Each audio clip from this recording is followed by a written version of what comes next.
So Yoni, when you talk to your customers or potential customers or meetings, what are some of the most common ways hidden or unapproved SaaS applications enter an organization, and why are they so hard to detect?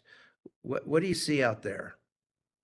Yeah, so I think the two most popular responses we hear from customers are we either have a CASB and we look at the network traffic, or we look at procurement and we block it on the credit card reimbursements or expenses.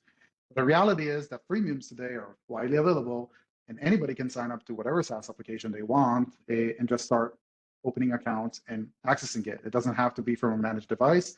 It may not be from your environment.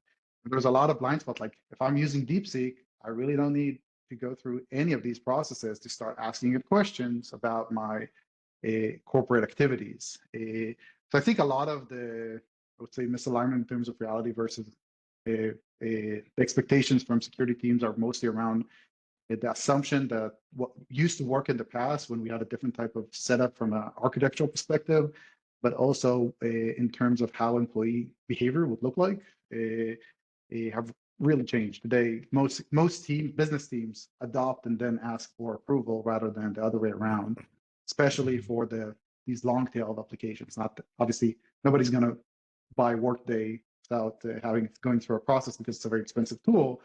But the smarter tools that are trying to build themselves bottom up within organizations are typically going to get adopted by some business user. They're going to spread within your organization. And when you find out, probably there's already a critical mass that has started to adopt it.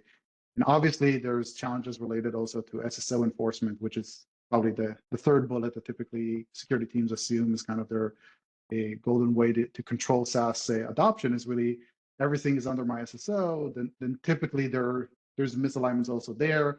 There could be multiple tenants. And even if we go to the business critical apps, if we look at what happened last year with the Snowflake attack campaign, we have multiple customers that had to go through that fire drill of, first of all, I need to identify all my Snowflake tenants. Some of them have over 40 different Snowflake tenants, if not more than that they don't even know exist. Then they need to go tenant by tenant, make sure it's properly configured. And then they need to go tenant by tenant to check if they've been hacked. This is a very lengthy process. It's very hard to do it after the fact, and you need to be more proactive about it. And we always find, like with these types of lightweight assessments that don't require proxy and like architectural changes, you can pretty easily identify SaaS applications that have been adopted in these pockets by business users that kind of bubble up those more.